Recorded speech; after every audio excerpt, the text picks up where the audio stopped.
Vídeo anterior ya teníamos todo preparado para encender la moto, pero antes descubrimos que la batería no tenía carga, así que cogimos un cargador y lo cargamos toda la noche. La pusimos, pero al intentar arrancarla hacía este ruido.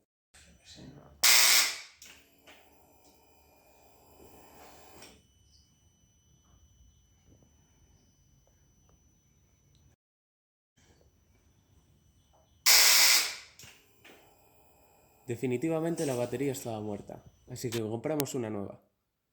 En este caso ya venía con el ácido montado, así que solo teníamos que mirar que la carga estuviera por encima de 12,4.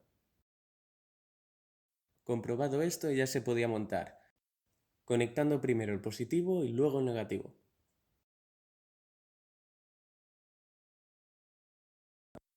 Una vez llegado a este punto, ya tocaba arrancarla por primera vez.